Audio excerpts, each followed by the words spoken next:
বাংলাদেশের প্রতিটি নাগরিকেরই এই ভোটে অংশগ্রহণ করার অধিকার আছে।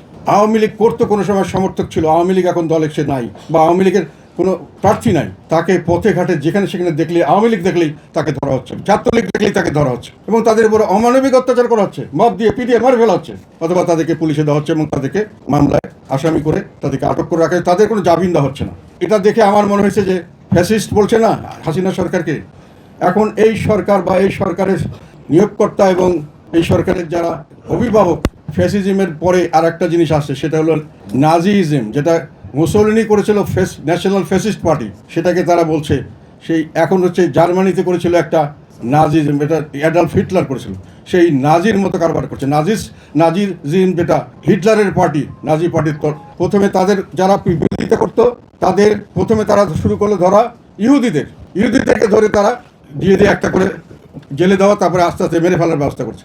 এখন তারা যেটা করছে সেটা হলো আওয়ামী লীগ নাম দিয়ে, ছাত্রলীগ নাম দিয়ে প্রথমে তারা ধরে নিয়ে জেলে নিচ্ছে, এবং জেলের থেকে প্রচুর মানুষ আমরা শুনতে পাচ্ছি আওয়ামী লীগের নেতাকর্মীরা সেখান থেকে মৃত অবস্থায় বেরিয়ে আসছেন। তাদের তালিকা আমরা জানি না, আমরা তাদের তালিকা চাই, এবং কি পরিপ্রেক্ষিতে কেমনভাবে তারা মৃত হলেন সেটা তার দায়িত্ব, সেটা আমরা জানতে চাই, জাতি জানতে চাই।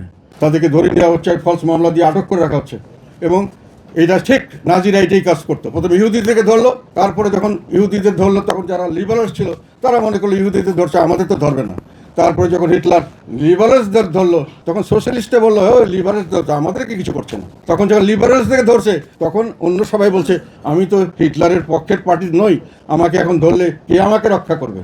এখন বর্তমান সরকার, তাদের নিয়োগদাতা এবং তাদের গার্জিয়ান, তাদের যারা অভিভাবক বলে দাবি করছে সেই দল মিলে দেশে একটা নাজিজম সৃষ্টি করার চেষ্টা করছে, এবং এখানে নাৎসি হিসাবে তারা আবির্ভূত হয়েছে। নাৎসিরা একটা জিনিস করতো, তারা বলতো যে জার্মানরা সবচেয়ে শ্রেষ্ঠ জাতি পৃথিবীর মধ্যে, তারা শৌর্যে বীর্যে, তাদের মেধায়, স্বাস্থ্যে তারা হলো শ্রেষ্ঠ, এবং এই জার্মান জাতি ছাড়া বাকি সব জাতি হলো এগুলো দেশের পৃথিবীর জন্য জঞ্জাল, তারা পৃথিবীর সম্পদ বিনষ্ট করে, শেষ করে দাও। এটাই ছিল জার্মানির আমাদের অ্যাডলফ হিটলারের থিওরি।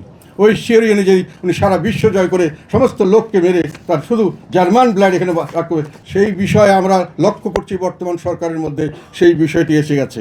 তারা এক এক করে ধ্বংস করছেন, তারা আওয়ামী লীগকে ধ্বংস করেছেন, তারপরে আমাদের গায়ে হাত দিয়েছেন, এবং আমরা এখানে দাঁড়িয়েছি, আমাদেরকে তারা এখনও হত্যা করার চেষ্টা করছেন। তবে এরপরে আমি মনে করি যারা মনে করছেন ভালো আছেন, খুব আরামে আছেন, তারাও কিন্তু শান্তিতে থাকবেন না। যে বর্তমান সরকারের যারা নিয়োগদাতা এবং যারা অভিভাবক, এবং পরবর্তীকালে একটি রাজনৈতিক দল ডিক্লেয়ার দিল যে এরা আন্দোলনের সব কিছু আমরা করেছি, আমরাই মাস্টার মাইন্ডের যে মাস্টার মাইন্ড সেই দল, সেই অন্তর্বর্তী সরকার এবং সেই অন্তর্বর্তী সরকারের দল সব মিলিয়ে নাজিজম প্রতিষ্ঠা করার চেষ্টা করছেন, এবং ওনারা সেখানে তাদের নিজেদেরকে সবচেয়ে পিওর মুসলমান হিসেবে দাবি করছেন, নিজেদেরকে সম্পূর্ণ সবচেয়ে বেশি মেধাবী হিসেবে দাবি করছেন, শ্রেষ্ঠত্বে তাদের সব দিকে তারা শ্রেষ্ঠ, পবিত্র, স্বভাব চরিত্র ভালো, তারা কোনো দুর্নীতি করবেন না, তারা সব কিছুতেই ভালো, তারা সবচেয়ে মেধাসম্পন্ন মানুষ, তারা পৃথিবীর শ্রেষ্ঠ, তারা মুসলমান। এইটা তারা ছাড়া পৃথিবীর সব লোক আর জঞ্জাল, জাতীয় সমস্ত দল বাংলাদেশের জঞ্জাল। এখন অনেকেই এটা উপলব্ধি করছেন না, খুব মনে করছেন ভালো, কিছুদিনের মধ্যে সবাই উপলব্ধি করবেন এই নাজি জার্মানির এই যে অবস্থা, জার্মানির অ্যাডলফ হিটলার করেছিল, এক এক করে সমস্ত বিরোধীকে সে ধ্বংস করেছিল। বাংলাদেশে সেই প্রক্রিয়া শুরু হয়ে গেছে বলে আমি আশঙ্কা করছি, এবং এটা আপনাদেরকে আমি জোর দিয়ে বলতে চাই। এই দৃষ্টি আমার কথাটা আজকে মনে রাখেন, আপনারা পরবর্তীকালে আমাদেরকে বলবেন। অনেকেই ভুলে এখন মনে করছেন না আওয়ামী লীগকে বাদ দিয়েছে, তাতে কি, আমরা তো আছি। একটি বড় দলকে আমি এই ব্যাপারে বলে দিতে চাই, আমার ব্যক্তিগত অ্যাসেসমেন্ট, আমার দীর্ঘদিনের রাজনৈতিক অভিজ্ঞতা, আমি 30 বছর প্রায় রাজনীতিতে আছি, আমি 5টা সংসদে ছিলাম, এবং আমি সংসদে সবসময় আমি একটি ভূমিকা পালন করছি। আমি সংসদীয় গণতন্ত্রের বাংলাদেশের মধ্যে সবচেয়ে বেশি আমি মনে করি আমার অভিজ্ঞতা সম্পন্ন ব্যক্তি, এবং সেই হিসাবে আমি আপনাদেরকে একটা হুঁশিয়ার করে দিতে চাই যে ফ্যাসিজম এর জায়গায় যে নাজিজম চালু হয়েছে, এই নাজিজমের কবলে আপনারাও ধ্বংস হয়ে যাবেন যদি হুঁশিয়ার না হতে পারেন, এবং এটাকে রক্ষা করার জন্য একতাবদ্ধ না হন, তাহলে আপনাদেরও বেশি দিন দেরি নাই। আওয়ামী লীগ গেছে, ছাত্রলীগ গেছে, জাতীয় পার্টি গেছে, অন্য সবাই গেছে, বাকি চুনোপুটি চলে যাবে।